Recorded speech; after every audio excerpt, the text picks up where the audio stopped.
Bonsoir à tous, très heureux de vous retrouver. Soyez les bienvenus sur ce plateau, bienvenue aux Échos du Vatican.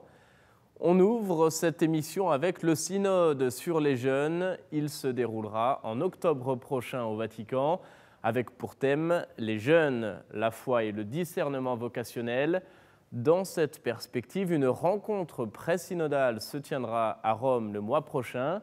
300 jeunes du monde entier sont attendus pour cette réunion de préparation, une réunion qui permettra aux jeunes de faire entendre leur voix et donc de poser des bases de réflexion en vue du synode.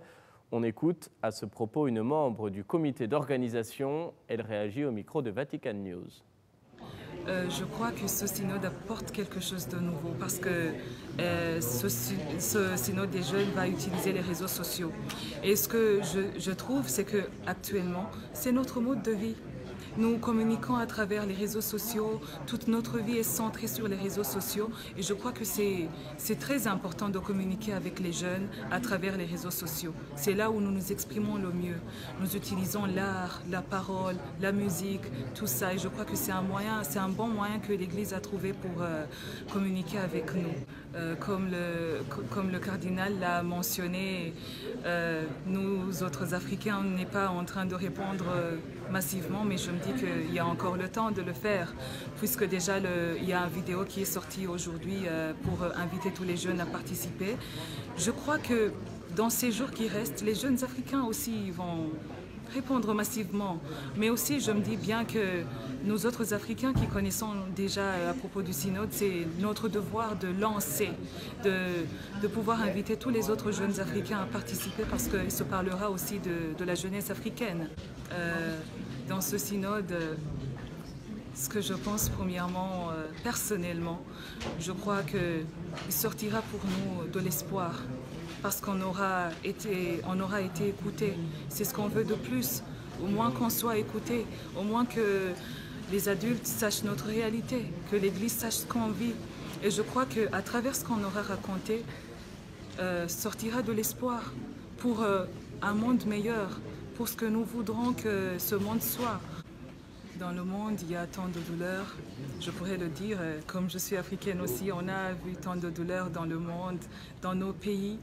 Mais je me dis aussi que nous qui sommes ici, nous qui avons peut-être vécu dans ces souffrances, ce serait ce moment pour nous de le dire, puisque ce synode se traitera sur ce qu'on aura parlé.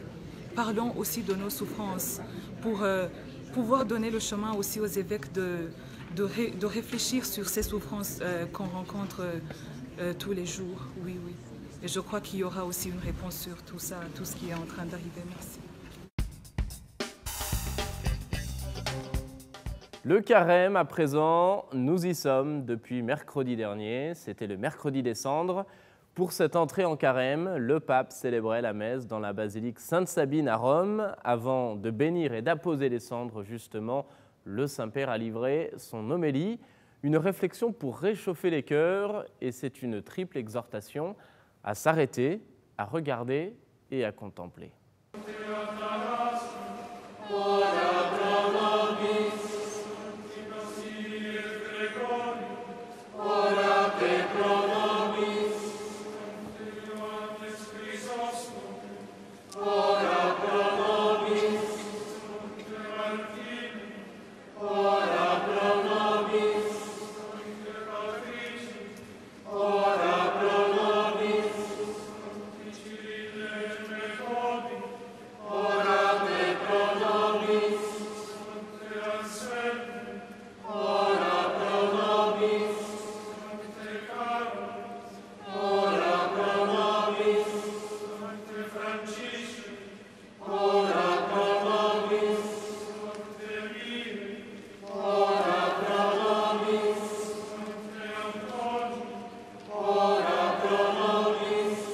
Après la procession pénitentielle depuis la basilique romaine de Saint-Anselme, le pape a célébré la messe en la basilique Sainte-Sabine sur la colline de l'Aventin.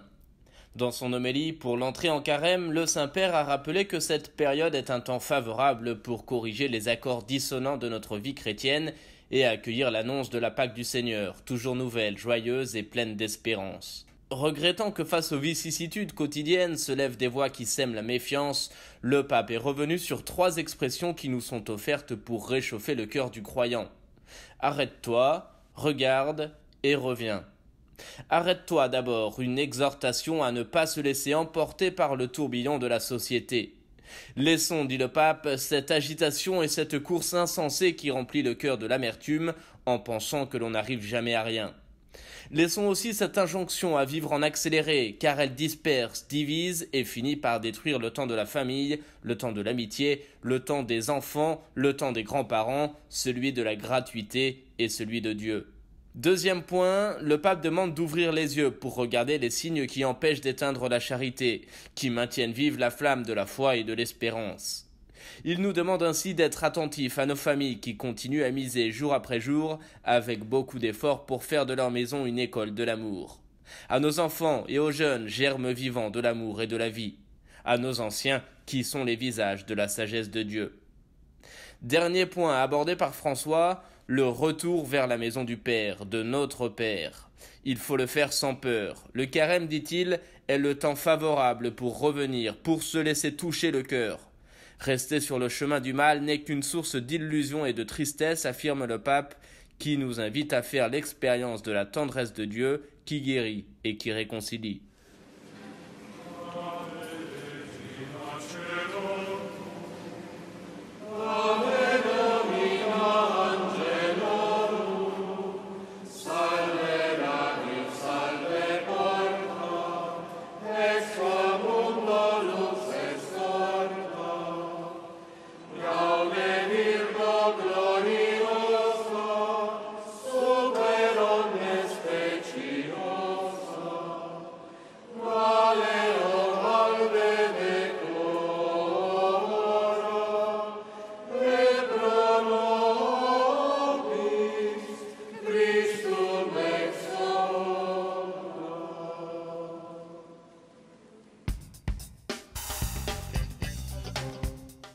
Et dans le cadre du carême, justement, comme chaque année, pendant 5 jours, le Saint-Père et ses collaborateurs sont en retraite spirituelle. C'est une semaine de prière, de ressourcement, de méditation et de réflexion. Ce dimanche, le pape et les membres de la curie ont donc quitté le Vatican. Ils se sont rendus à Aricia, en périphérie de Rome, où ils resteront jusqu'à vendredi. Comme chaque année en début de carême, le souverain pontife et les responsables de la curie romaine s'en vont en retraite spirituelle. Pendant 5 jours, ils laissent de côté leurs tâches quotidiennes et à l'écart du Vatican, ils prennent le temps de se ressourcer à la maison du Divin Maître, à Aricia, en périphérie de Rome. Cette retraite de carême est rythmée par la messe quotidienne, la liturgie des heures et une série de méditations prêchées par un prêtre portugais, le père José Tolentino de Mendoza. Théologien, poète et vice-recteur de l'Université catholique de Lisbonne, le père Tolentino a choisi comme thème de ses prédications l'éloge de la soif. Et pour introduire ces exercices de carême, il a commenté d'abord le passage de l'évangile de Saint Jean, la rencontre entre Jésus et la Samaritaine au puits de Jacob, lorsque Jésus lui demande « Donne-moi à boire ». Un épisode qui nous désarme par l'étonnement car à l'époque, il est improbable d'imaginer un juif parler à une femme de Samarie. Mais plus que cela, Jésus lui demande d'ouvrir son cœur. À travers cette rencontre, c'est Jésus qui vient nous chercher dans la part la plus abyssale et la plus nocturne de notre fragilité, explique le prédicateur. C'est pour que nous nous sentions compris et cherchés par la soif de Jésus, dit-il, et ce n'est pas seulement une soif d'eau, elle est plus grande, c'est la soif de rejoindre nos soifs, d'entrer en contact avec nos blessures. Alors que Jésus nous demande à boire, interrogeons-nous, est-ce que nous le lui donnerons ? Et est-ce que nous nous donnerons à boire les uns les autres ?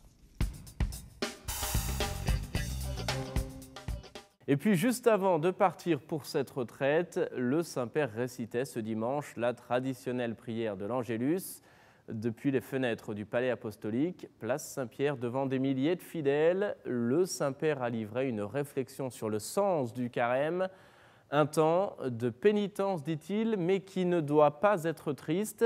C'est l'occasion, dit encore le pape, de s'engager aussi joyeusement que sérieusement. En ce premier dimanche de carême, lors de la prière de l'Angélus, le pape s'est inspiré de l'évangile du jour, l'épisode où Jésus dans le désert est tenté par le démon. Ce passage de Jésus dans le désert est nécessaire à expliquer le Saint-Père, car en tant qu'homme, Jésus doit passer par cette épreuve pour nous donner la grâce de surmonter la tentation. Dès lors, le carême apparaît comme un temps de lutte, comme un affrontement spirituel entre le bien et le mal. Pour affronter ce mal, omniprésent par la violence, le rejet de l'autre, les fermetures, les guerres et les injustices, il n'y a qu'un seul remède, estime le pape, c'est la prière.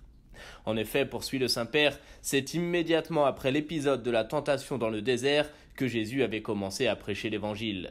L'Évangile qui exige dans le même temps la foi et la conversion. Et le pape de rappeler combien nous n'étions jamais suffisamment orientés vers Dieu.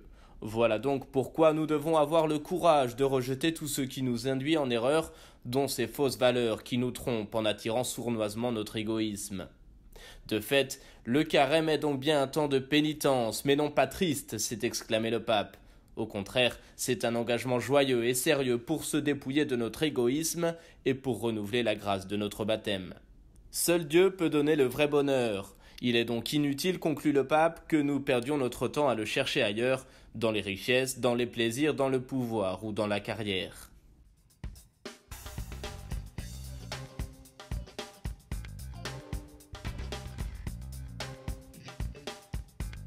Dans la vie, nous expérimentons la tendresse de Dieu qui, dans notre quotidien, nous sauve avec amour du péché, de la peur et de l'angoisse.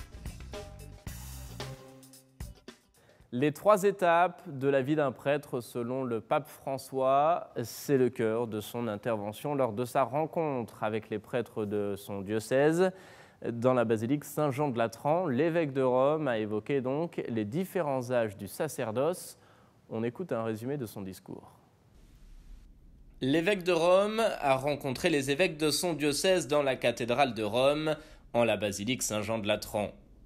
C'est en se basant notamment sur sa propre expérience que le pape François a abordé les 3 grandes étapes de la vie d'un prêtre, chacune comportant à la fois des difficultés et des ressources immenses. Au plus jeune curé de son diocèse, le pape a demandé d'adopter un style sacerdotal. Pour les aider dans cette tâche, il leur conseille de trouver un guide, un homme sage. Car pour être un ecclésiastique, il faut accomplir sa mission devant un témoin pour se confronter, a-t-il estimé. En outre, le prêtre est un homme célibataire, mais il ne peut pas vivre seul. Il a besoin de quelqu'un qui l'aide dans le discernement de ce temps de la fécondité. Pour les prêtres âgés, d'une 40aine ou d'une 50aine d'années, c'est le temps de l'épreuve. Le pape leur adresse donc un encouragement et un avertissement. Ces prêtres âgés sont comme un homme marié dont les émotions de jeunesse se sont fanées. C'est pourquoi un guide leur est encore plus nécessaire, ainsi que la prière. D'autant que c'est aussi le temps des tentations, sans oublier pour certains le temps des adieux. Il faut ainsi apprendre à s'en aller. Aux prêtres les plus âgés, ceux qui ont atteint l'âge de la sagesse, le Saint-Père leur conseille d'offrir leur amabilité et leur disponibilité. Ils peuvent faire beaucoup, surtout envers les jeunes qu'ils peuvent aider à trouver les racines dont les jeunes générations ont besoin. Ces derniers jours également, le pape recevait les étudiants ainsi que les professeurs du collège maronite. Le Saint-Père, dans son discours, les invite à être des acteurs d'une culture de paix pour le Liban et le Moyen-Orient. Il les encourage notamment à s'enraciner dans les traditions des grands saints maronites, à l'exemple de saint Charbel. Là où est ton trésor, là aussi sera ton cœur. C'est ainsi que le pape s'est exprimé devant les étudiants du collège maronite. Le peuple qui vous sera confié, désorienté par l'instabilité au Moyen-Orient, cherchera en vous des pasteurs qui puissent le consoler. Ces pasteurs avec la parole de Jésus sur les lèvres, avec les mains prêtes à sécher les larmes et à caresser les visages souffrants. Le pape a invité à s'inspirer des héros de l'histoire maronite comme saint Charbel pour rejeter les tentations du carriérisme, du pouvoir et du cléricalisme. Le pape a aussi invité les étudiants maronites à soutenir la vocation de paix que le Liban doit accomplir dans le monde, sa vocation d'être lumière pour les peuples de la région et signe de la paix qui vient de Dieu. Enfin, le pape a insisté sur l'importance de prendre soin des jeunes qui sont, dit-il, la promesse de l'avenir, l'investissement le plus sérieux pour votre ministère. L'audience générale à présent, comme chaque semaine, le Saint-Père a poursuivi son cycle de catéchèse sur le thème actuellement de la messe. le pape est revenu dans sa réflexion sur la liturgie de la parole et plus précisément sur le credo et la prière universelle. On écoute un résumé de sa catéchèse.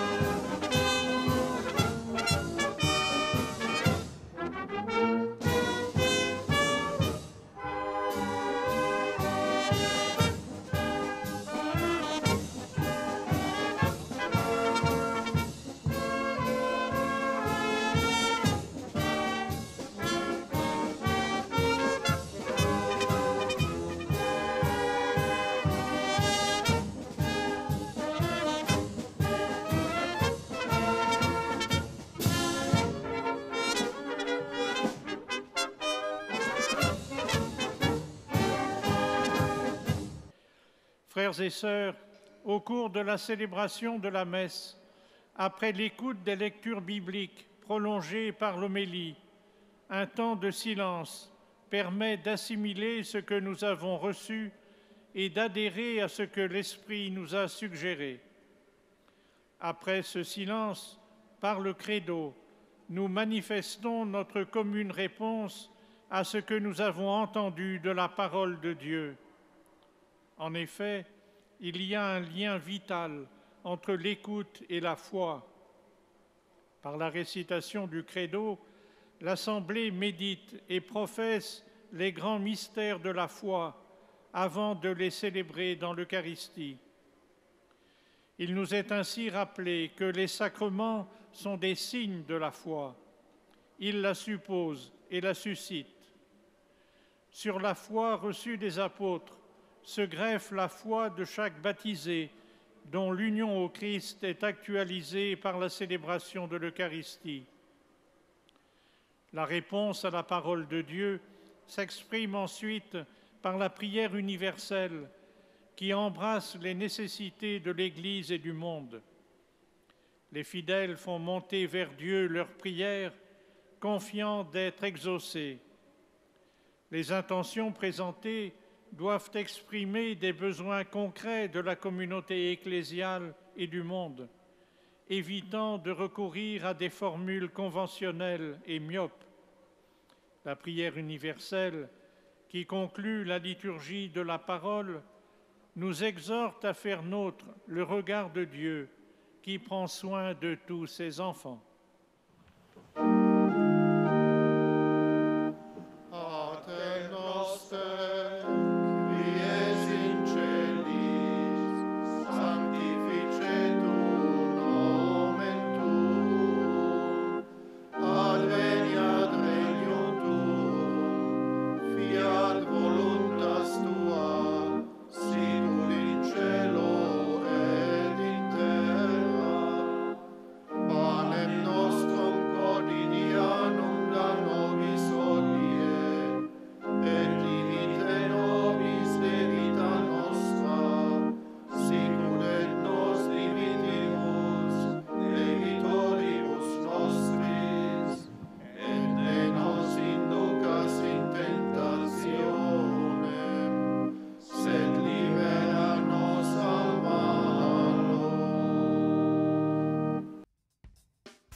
Reviens sans peur vers les bras de ton Père Céleste, riche en miséricorde, qui t'attend.